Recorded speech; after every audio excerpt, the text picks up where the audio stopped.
I'm so sorry. If you open up my eyes, I saw.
Man, I was jacked up for this trip. No Mountain Dew necessary. I don't drink that shit. Chip, I'm on jacked up on Mountain Dew. I love that. Took off from Charlotte early in the morning, just tired.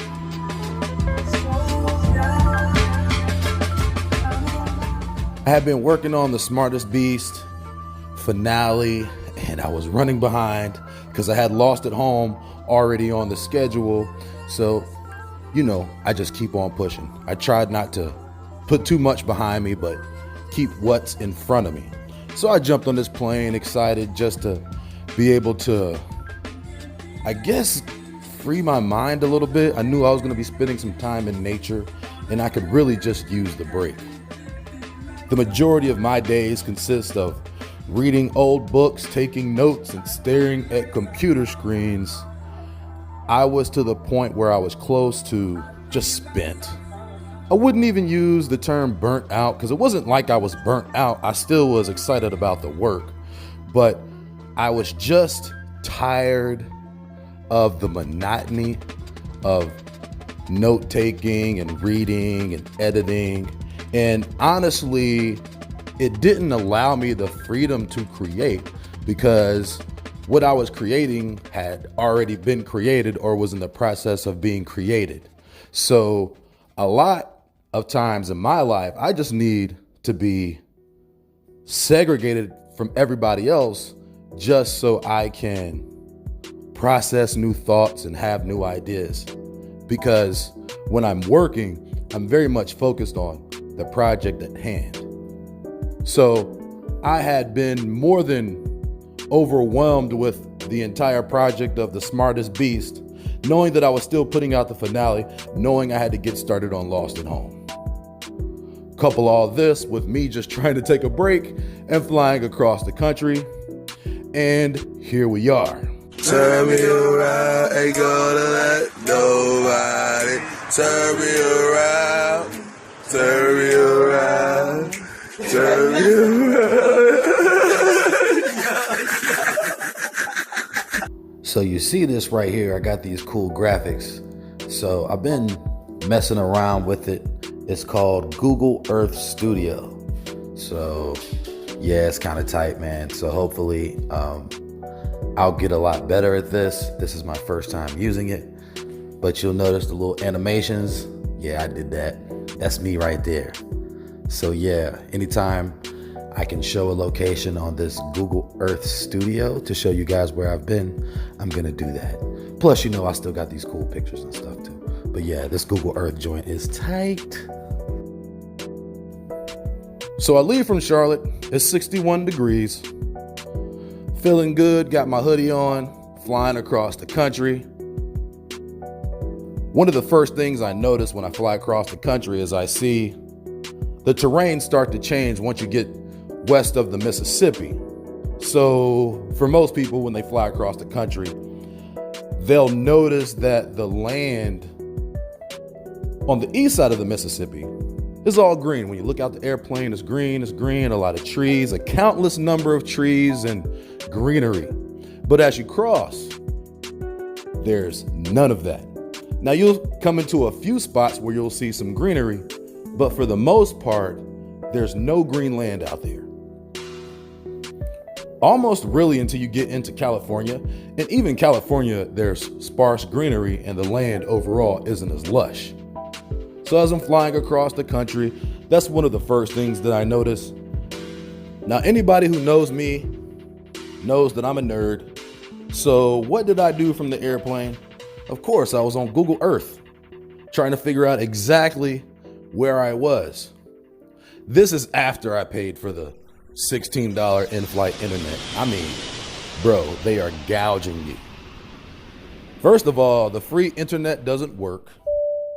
If you want internet on the plane, you're gonna have to pay however much.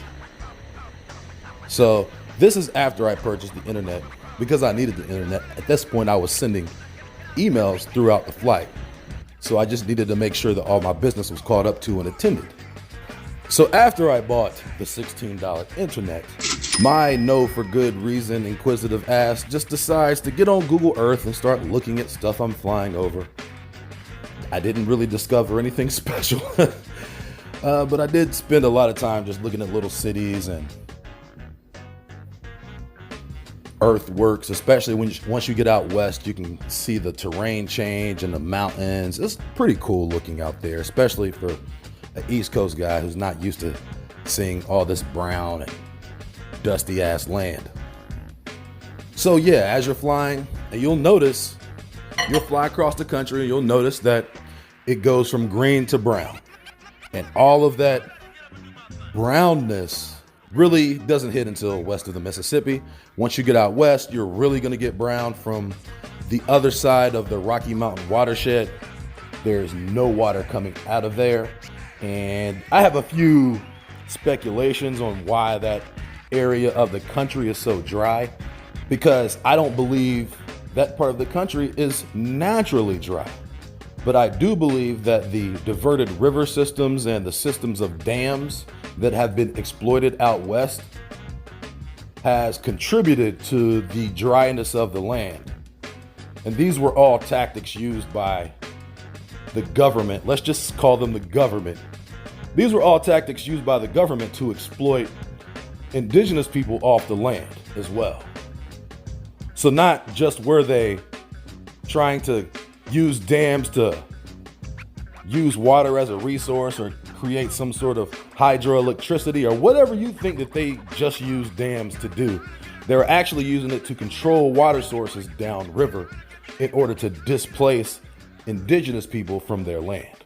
If they're used to getting this quote unquote water source that's coming in and bringing this much water, well, once you divert that water source and or dam that water source, the people who are relying upon that water source no longer have that water source to rely upon. So these are all heathenistic tactics that you can see played out on the land. And of course, they infect and affect the environment. As I'm flying, of course, now my brain goes into all these thoughts and I start the speculation on what the land would look like if they didn't use dams. And I'm extremely confident that dams have contributed to really the environmental deterioration of a lot of that land out west. So I'm just gonna leave it there.